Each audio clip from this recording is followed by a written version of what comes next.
Hello friends, welcome to our channel जिसका नाम है श्री राम क्लासेस। आज हम आपके लिए लेके आए हैं एनसीईआरटी बुक 10th का मैथ्स लेसन नंबर 5.3 एक्सरसाइज का लास्ट पार्ट नंबर 4। आज हमारी एक्सरसाइज 5.3 कंप्लीट हो जाएगी। तो चलिए शुरू करते हैं आज का वीडियो।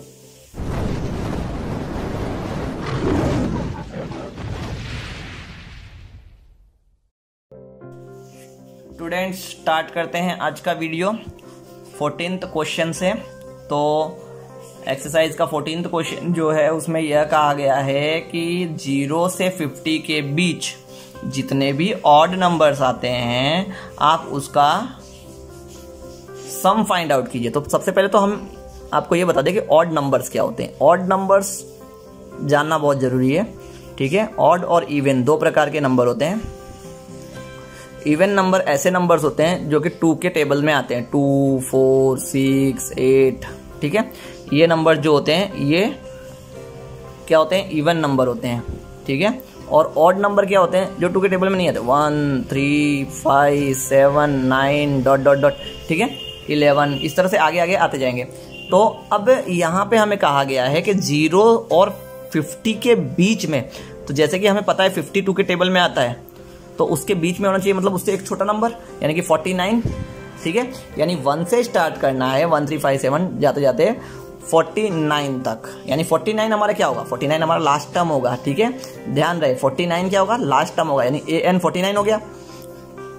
a हमें पता ही है 1 हो जाएगा, d 2 हो जाएगा, डिफरेंस 2 हो जाएगा, ठीक है। तो हमें याद रखना है ऑड यानी विषम संख्या, हिंदी में विषम संख्या लिखा होगा, ठीक है। तो ऑड नंबर्स को हम फाइंड आउट करेंगे।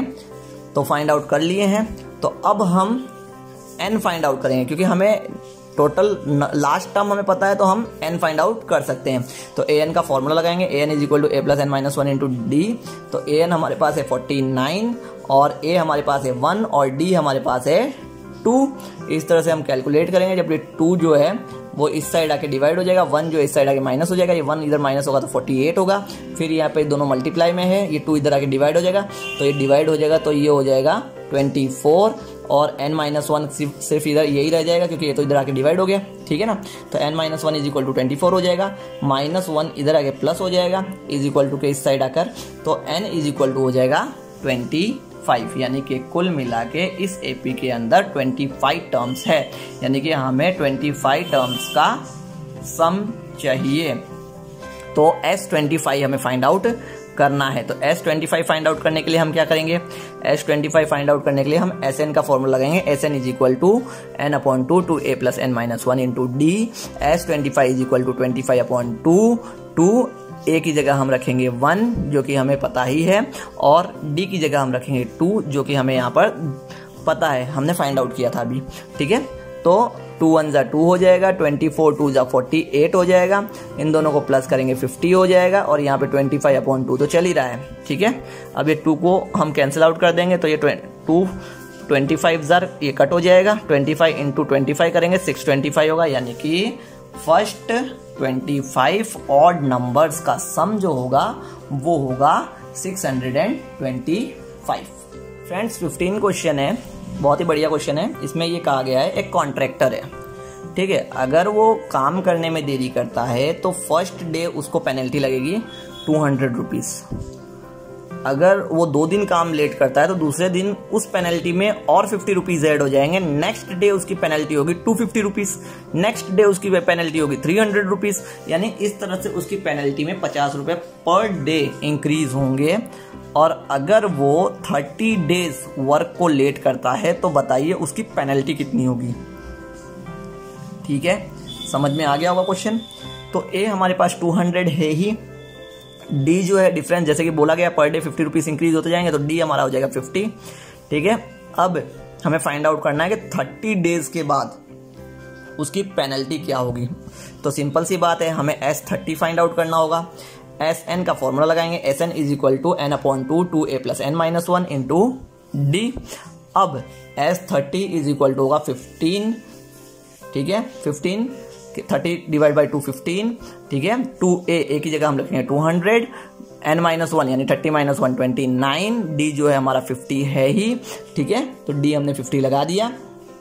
तो जब हम 29 को 50 से मल्टीप्लाई करेंगे 1450 हो जाएगा, 200 को 2 से मल्टीप्लाई करेंगे 400 हो जाएगा, और ये 15 यहाँ पे आ गया। ठीक है, अब 400 को जब 1450 से प्लस करेंगे तो ये हो जाएगा 1850 इंटू 15। जब 15 को हम 1850 से मल्टीप्लाई करेंगे तो ये हो जाएगा 27,750। ठीक है, तो उस कॉन्ट्रैक्टर को 27,750 यानी कि 27,750 एक्स्ट्रा चार्ज करेंगे, मतलब उसकी पेनल्टी होगी। ठीक है, उसको पेनल्टी पे करनी होगी वर्क लेट करने के लिए।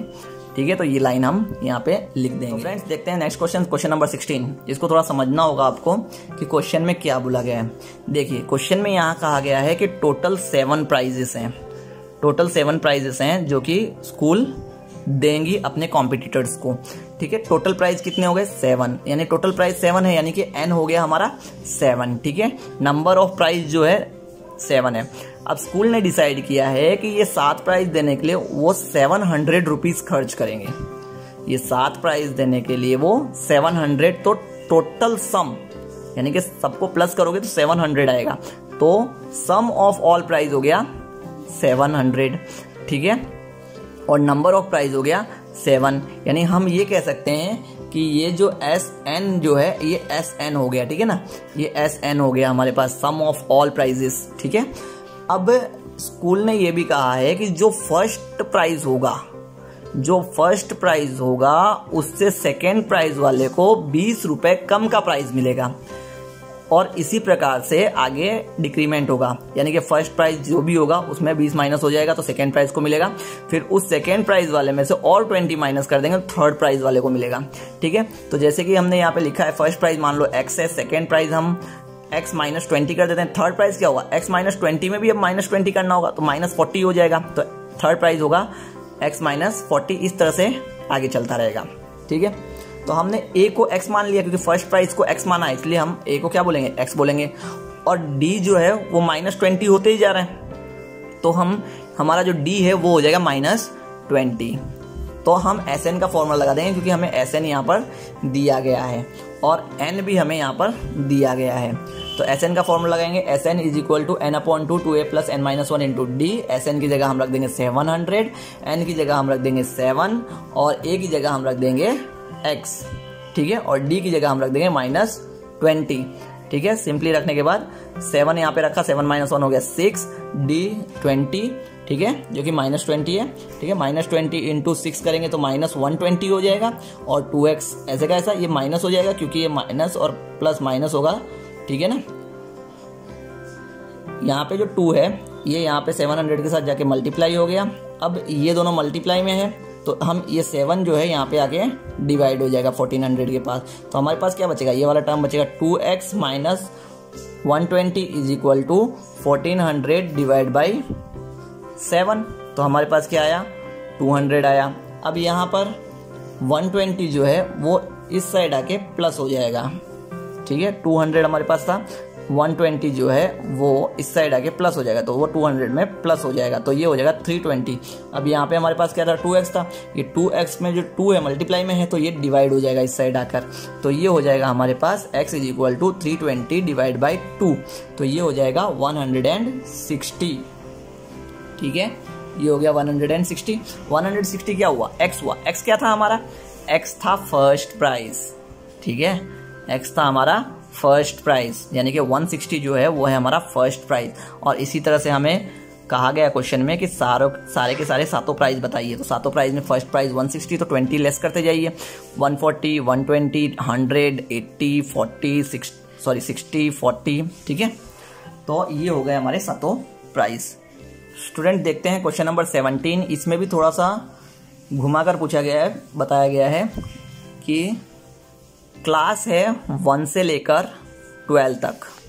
ठीक है, 1 से 12 क्लास है। अब हर एक क्लास को, जिस क्लास में वो बंदे हैं, हर एक क्लास के सेक्शन को जितने जो बच्चे हैं, जिस क्लास में वो बच्चे हैं उतने पेड़ लगाने। एग्जाम्पल के तौर पे अगर कोई फर्स्ट क्लास में है, फर्स्ट स्टैंडर्ड में है, तो उसे 1 पेड़ लगाना है। अगर कोई सेकेंड स्टैंडर्ड में है तो उसे 2 पेड़ लगाने हैं, कोई थर्ड स्टैंडर्ड में है तो उन्हें 3 पेड़ लगाने हैं। इस तरह से अपने क्लास वाइज पेड़ लगाने हैं, ठीक है।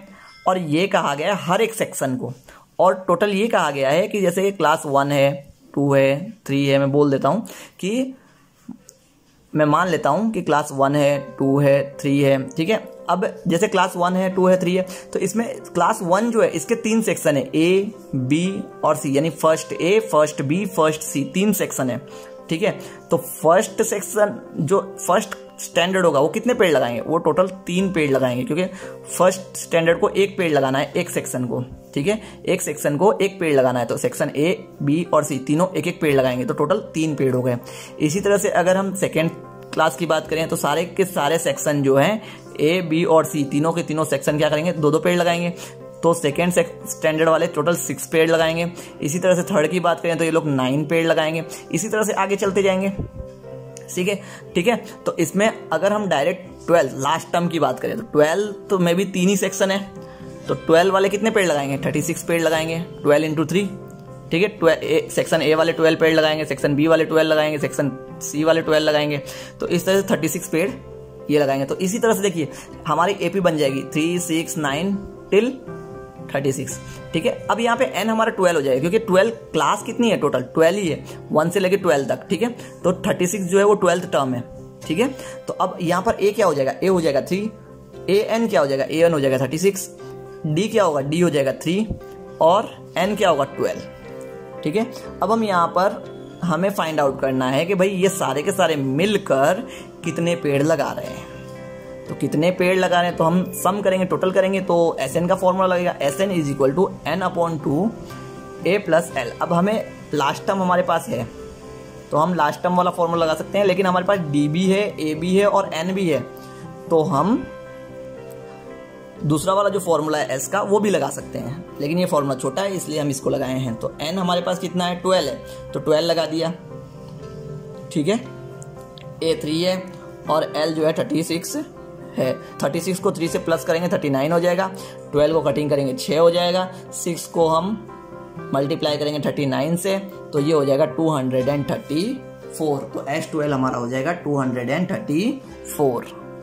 और फिर हम लास्ट में आंसर लाइन लिख देंगे कि जो क्लास के स्टूडेंट्स हैं उनके द्वारा 234 ट्रीज प्लांट किए गए, ठीक है, सारे स्टूडेंट्स को मिलाकर। आइए देखते हैं 18 क्वेश्चन। अब 18 क्वेश्चन में ये कहा गया है कि एक स्पाइरल है, ठीक है, जो हर एक सेमी सर्कल से बना हुआ है, ठीक है, सेमी सर्कल।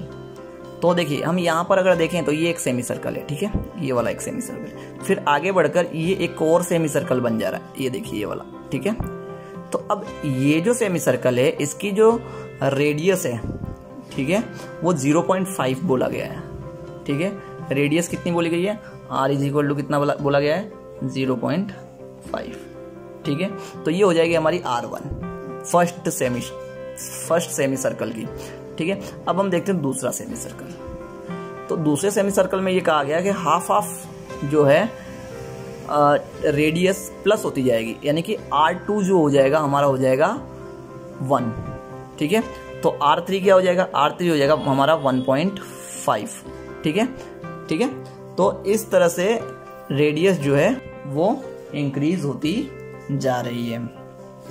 तो अब हमें ये कहा गया है कि अगर ये semi circle, total semi circle की जो नंबर हैं वो अगर 13 हो, ठीक है, ये सेमी सर्कल 13 बने, जैसे 1 2 3 4 5 ऐसे बढ़ते जाए तो एंड तक टोटल सेमी सर्कल कितने होंगे, 13 सेमी सर्कल होंगे।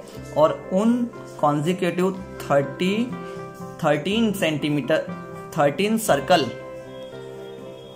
की जो ये लेंथ होगी ये कितनी होगी, ठीक है। तो ये 0.5 सेंटीमीटर है, तो 1 सेंटीमीटर है, ठीक है।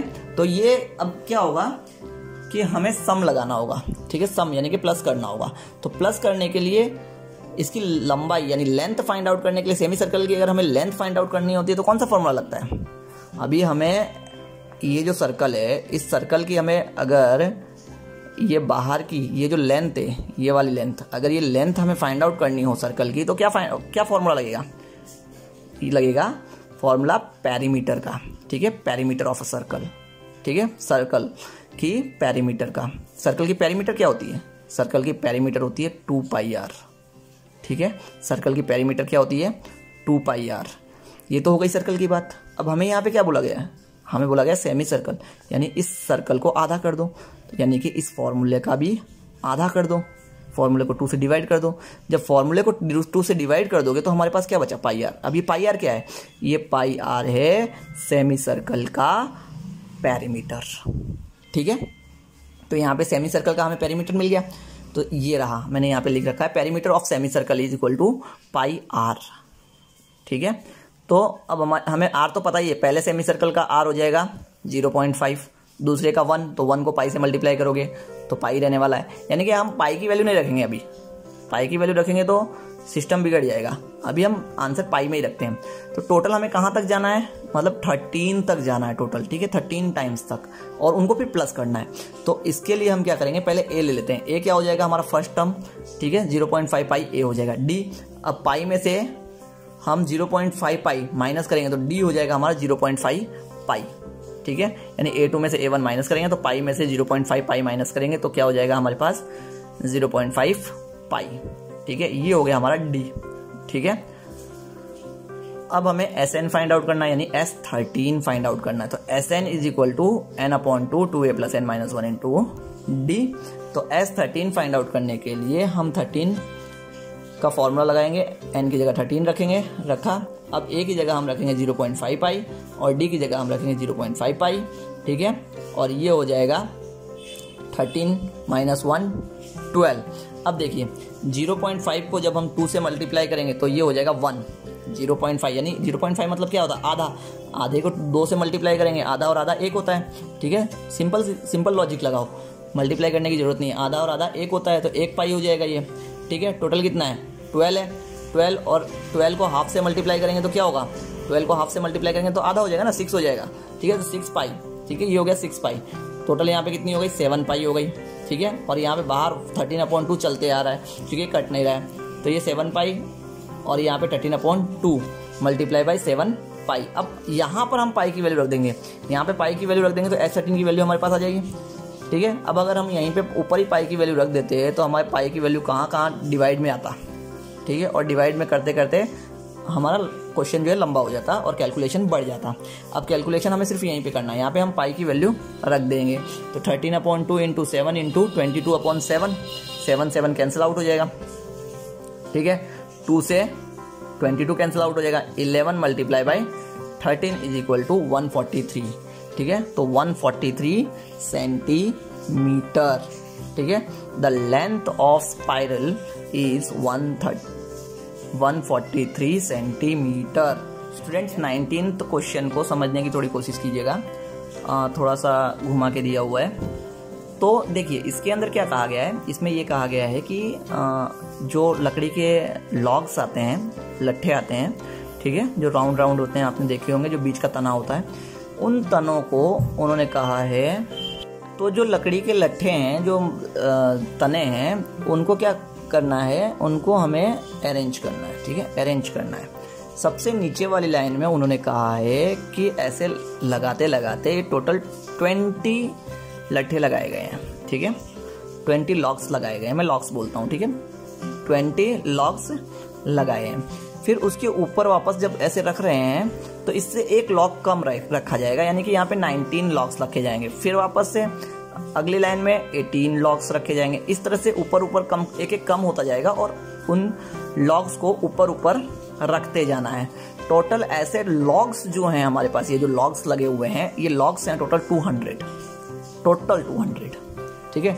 नीचे 20 लगा दिए, ऊपर 19, उसके बाद 18, तो वो जो 200 लॉग्स पड़े हैं, यहाँ पे मान लो 200 लॉग्स पड़े हैं, ठीक है, इनमें से ये उठा के 20 नीचे लगा दिए, फिर बच गए 180, उनमें से 19 यहाँ लगा दिए, फिर कुछ बच गए, फिर वापस लगा दिए। तो टोटल लॉग्स जो हमें इस तरह से अरेंज करना है वो है 200, तो SN हो जाएगा 200, मतलब SN मतलब सबका सम हो गया वो, ठीक है, यानी यहाँ पे जो लॉग्स लगाए जाएंगे वो टोटल लॉग्स जो है 200 है, ठीक है। अब AP किस तरह से होगी? अब AP सिंपल सी बात है, सबसे नीचे 20, फिर उसके बाद 19, फिर उसके बाद 18, 17, 16 इस तरह से रखी जाएगी। तो ये बन गई हमारी AP। तो A हो जाएगा 20, D हो जाएगा -1 क्योंकि सब में एक एक कम होके रखा जा रहा है। ठीक है, SN हमें दिया ही है, सिंपल सी बात है, SN का फॉर्मूला लगेगा क्योंकि SN दिया हुआ है।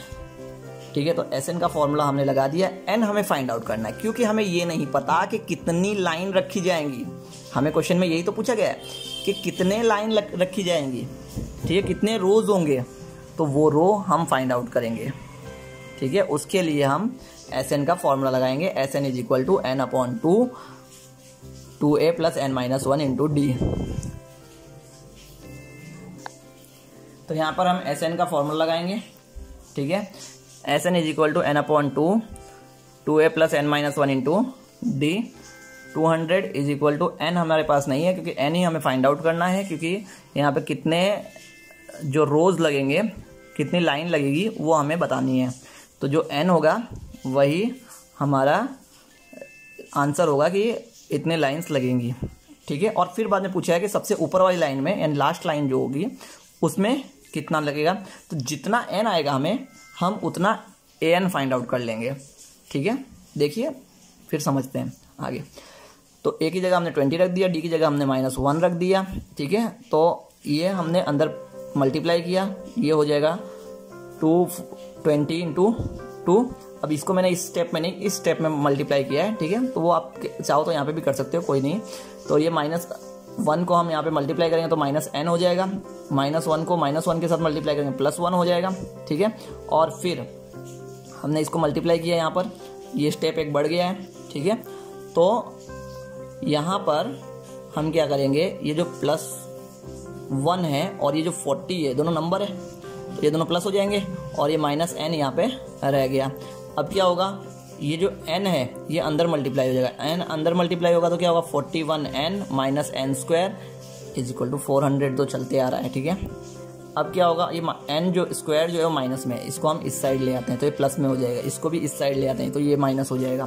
तो N² माइनस में, ये इधर आ जाएगा +N² हो जाएगा। 41N जो है प्लस में है वो इधर आ जाएगा माइनस में हो जाएगा, और 400 ऑलरेडी प्लस में है, इज इक्वल टू इधर कुछ नहीं है तो 0 हो जाएगा।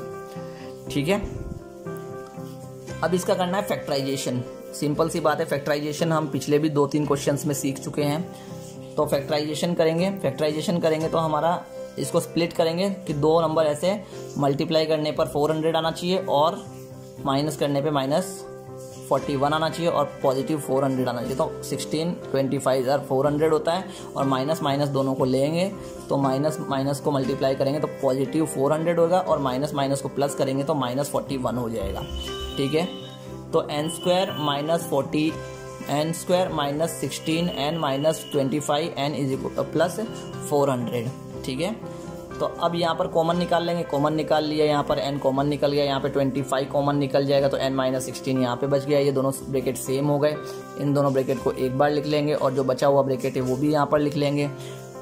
N - 16 यानी कि N - 16 इज इक्वल टू 0 हो जाएगा, N - 25 इज इक्वल टू 0 हो जाएगा, N इज इक्वल टू 16 हो जाएगा, N इज इक्वल टू 25 हो जाएगा। यहाँ तक तो ओके है। अब हमें number of rose find out करनी थी। अब समस्या खड़ी हो गई। समस्या क्या खड़ी हो गई? समस्या यह खड़ी हो गई कि N पहले जो क्वेश्चंस थे उसके अंदर N की वैल्यू या तो नेगेटिव आ जाती थी, एक N की वैल्यू, और दूसरे N की वैल्यू जो है या तो अपॉन में आ जाती थी। ठीक है, और एक N हमारे पास पॉजिटिव इंटीजर रहता था। लेकिन अब यहाँ पर क्या हो गया, दोनों के दोनों N जो है वो पॉजिटिव इंटीजर्स हैं, तो कौन सा N एप्लीकेबल होगा, हमारा आंसर राइट कौन सा है, यहाँ पे ये दुविधा खड़ी हो जाती है।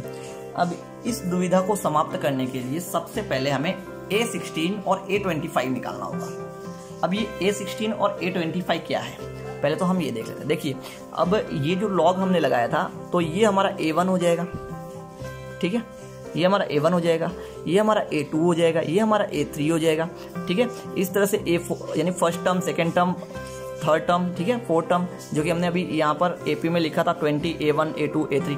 ठीक है, तो इसने बोला जितने लाइन से, तो अब 2 आंसर्स आ रहे हैं 16 और 25, तो हो सकता है 16 लाइन हो सकता है 25 लाइन हो, तो हम 16 लाइन है तो A16 तक पहुंचेंगे। ठीक है, एक 16 में कितनी कितनी लकड़ियां हैं वो देख लेते हैं, और A25 में कितनी लकड़ियां आएंगी वो देख लेते हैं। ठीक है, तो ये हम फाइंड आउट करेंगे इसलिए कि A16 लेके A25 लें वो जानने के लिए। तो जब हम A16 लेते हैं, हमारे पास A की वैल्यू 20 है ही, D की वैल्यू -1 है ही, हम जब ये वैल्यूज डालते हैं तो 20 + 15 -1 हो गया, तो -15 हो जाएगा मल्टीप्लाई करेंगे तो। ठीक है, 20 में से 15 माइनस होगा, क्या होगा 5 हो जाएगा। यानी कि जब हम 16th रो में जाएंगे तो वहां पे 5 लॉग्स रखे होंगे। ठीक है, उसके बाद ऊपर कुछ नहीं होगा। ये होता है A16 रखने पर। अब A = 25 रखने पर क्या हो रहा है? A = 25 रखने पर हो रहा है कि A + 24D, D -1 रखेंगे तो इसकी वैल्यू क्या आ रही है? नेगेटिव आ रही है। अब लॉग्स तो 200 ही है, 200 ही है, नेगेटिव मतलब और 4 लेकर आए। ठीक है, नेगेटिव मतलब कि लॉग्स नहीं है, माइनस में लॉग तो हो ही नहीं सकते ना, लॉग्स जो होंगे वो पॉजिटिव होंगे।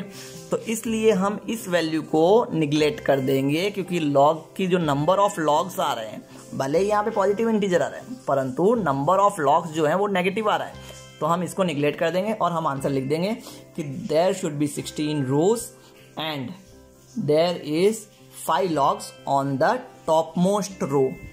ठीक है, तो देख लीजिए इस तरह से हम लिख देंगे number of logs in 25th row is negative, so it is not possible. ठीक है, ये पॉसिबल नहीं है।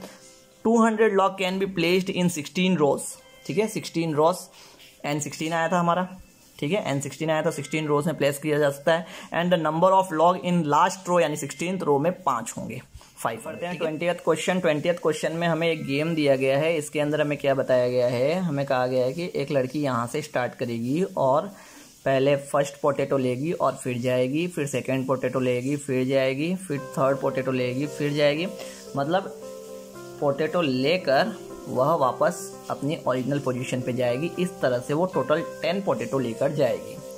ठीक है, अब इसमें हमें AP बनानी है, थोड़ा ध्यान दीजिएगा, तो AP बन जाएगी। देखिए किस तरह से। तो एक लड़की स्टार्ट करती है चलना यहाँ से स्टार्ट करती है और 5 मीटर की दूरी पर जाती है और पहला पोटैटो उठाती है और इसको लेकर वापस आ जाती है। तो टोटल उसने कितनी डिस्टेंस ट्रैवल की, कितनी दूरी तय की? 5 आने का 5 जाने का, टोटल 10 मीटर दूरी तय की। फिर वो वापस जाती है यहाँ से और वापस आती है सेकेंड पोटैटो लेकर। तो यहाँ से यहाँ तक की दूरी हो गई 8 मीटर और वापस जाने की दूरी हो गई 8 मीटर, टोटल 16 मीटर की दूरी तय की गई। इसी तरह से यहाँ तक आएगी और वापस जाएगी, टोटल दूरी हो जाएगी 22 मीटर। इसी तरह से 28 मीटर। तो इस तरह से हमारी AP तैयार हो गई। A जो है वो हमारा 10 है, D जो है वो 6 है, माइनस कर लेंगे, और N जो है वो हमारे 10 है, क्योंकि हमें बोला गया है कि 10 पोटैटोज हैं और वो लड़की के द्वारा तय की गई दूरी हमें बतानी है। तो इसके लिए SN का फॉर्मूला हम लगाएंगे। SN = होगा N/2 2A + N-1 × D।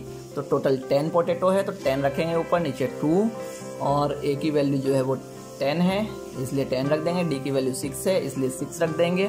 ठीक है, दोनों को मल्टीप्लाई करेंगे 54 हो जाएगा। 10 है, 10 - 1 हो जाएगा 9। ठीक है, 9 6 × 54 हो जाएगा, 10 2 × 20 हो जाएगा, और यहाँ पे 5। इन दोनों को प्लस करेंगे 74 × 5 = 370। तो जो लड़की यहाँ से 10 पोटैटो लेकर यानी एक पोटैटो लेकर बार बार आएगी जाएगी, तो उस लड़की ने टोटल डिस्टेंस ट्रेवल किया होगा 370 मीटर। ठीक है, तो हम आंसर लाइन लिख देंगे, the competitor will run a total distance of 370 metre. तो फ्रेंड्स, यहाँ पर ये एक्सरसाइज ख़त्म होती है और मैं आशा करता हूँ आपको ये एक्सरसाइज बहुत ही अच्छे से समझ में आई होगी। आपको हमारा ये वीडियो कैसा लगा हमें कमेंट बॉक्स में ज़रूर बताइएगा, और आप यदि हमारे चैनल पर नए हैं तो इस चैनल को लाइक, शेयर और सब्सक्राइब जरूर करें। हो सके उतना अपने फ्रेंड्स में इस वीडियो को शेयर करें। धन्यवाद।